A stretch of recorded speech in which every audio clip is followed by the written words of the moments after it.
Мария всегда мечтала о большой семье. С детства она представляла, как будет держать за руку своих малышей, как будет читать им сказки на ночь и как они вместе будут проводить дни, наполняя дом смехом и радостью.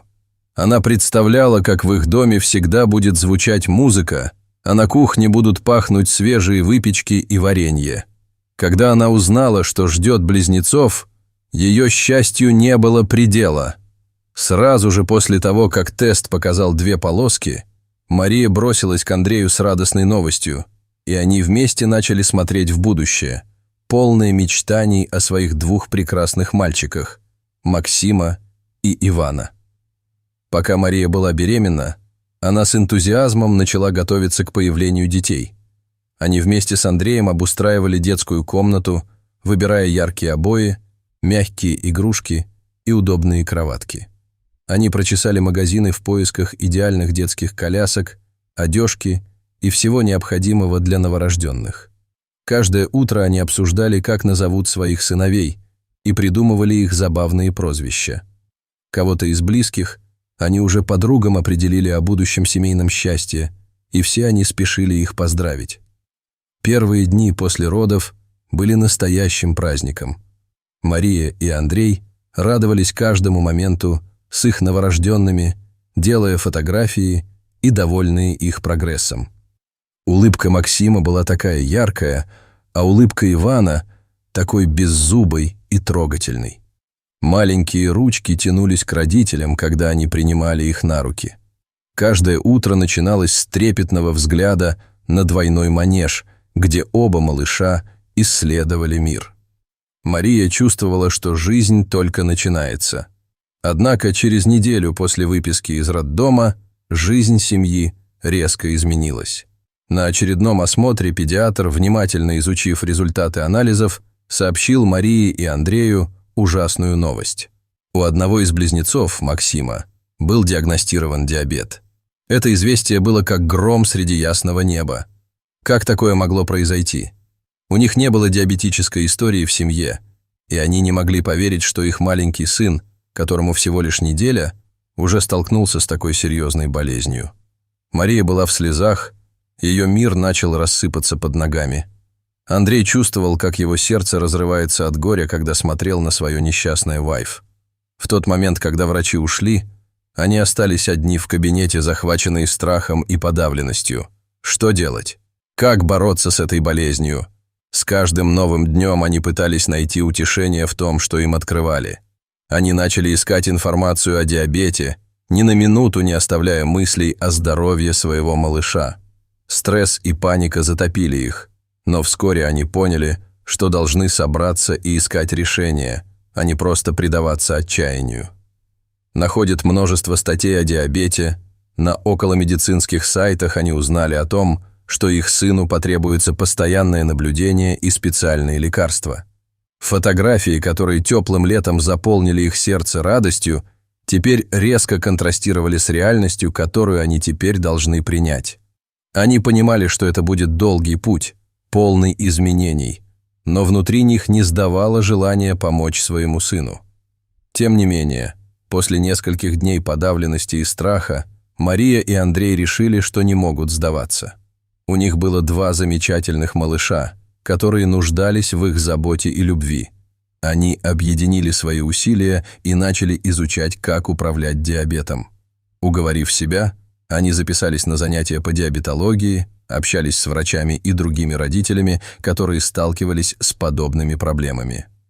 Первая встреча с врачом стала для них поворотным моментом. Доктор объяснил, что многие дети с диабетом ведут активную и полноценную жизнь. Он показал им, как важно следить за уровнем сахара в крови, составлять план питания и правильно подбирать физическую нагрузку. После этой встречи они обрели надежду, и страх начал отступать. С каждым днем они становились все более уверенными в своих силах.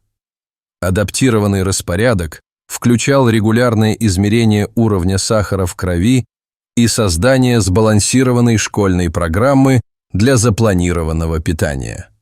Каждое утро начиналось с измерения уровня сахара у Максима, А затем следовал вкусный и разнообразный завтрак, где ориентировались на низкий гликемический индекс. Мария с большим вниманием изучала рецепты, обеспечивая своим детям вкусную и полезную пищу. Она мечтала о поедании овощей, фруктов и нежирных белков, обрабатываемых с любовью. Тем временем Андрей стал основным воспитателем.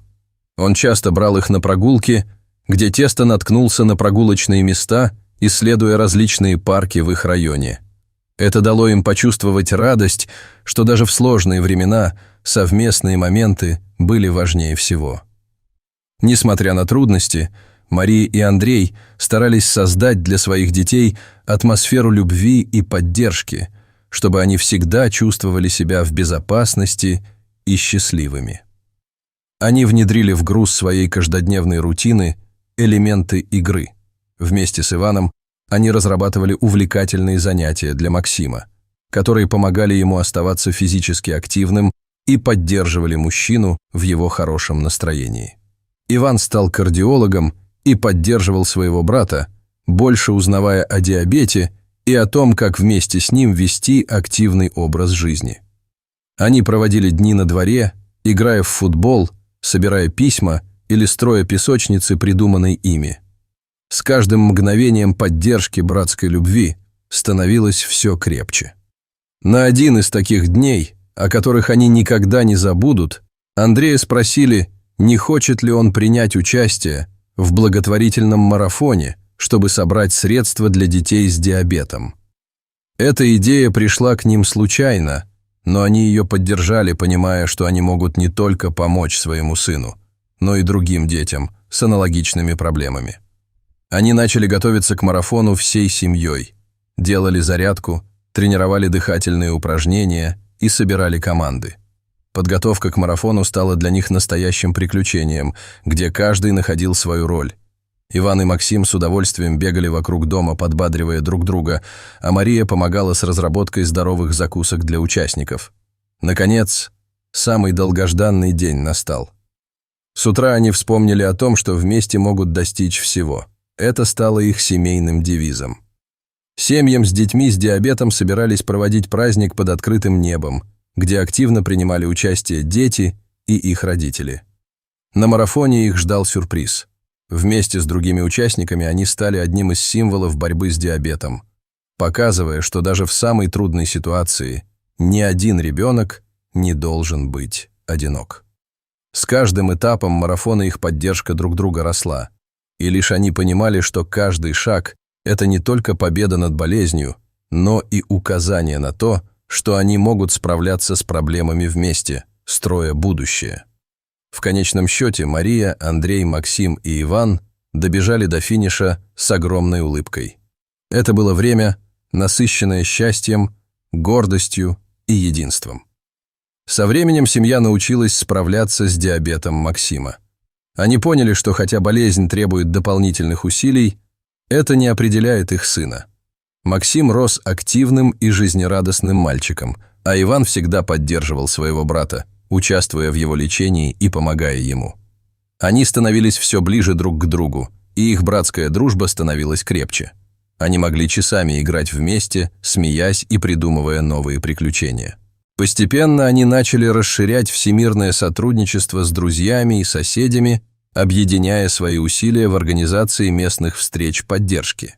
Они начали делиться своим опытом с другими семьями, которые сталкивались с диабетом на своих плечах. Эти встречи стали популярными, и каждый раз в их доме собиралось все больше людей.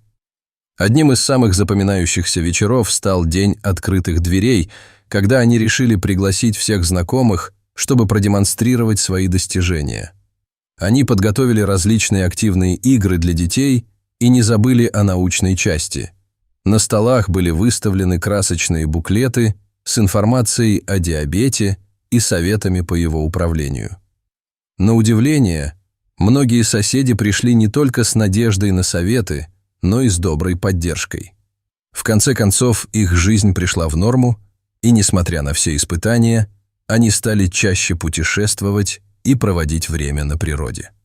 Семейные походы стали традицией, и в их багаже полным-полно воспоминаний о счастливых моментах, о том, как оба сына, смеясь, изучали новые места, катались на велосипедах и строили домики в лесу. Эти маленькие приключения придавали их семье смысл и силы, помогая преодолевать жизненные трудности.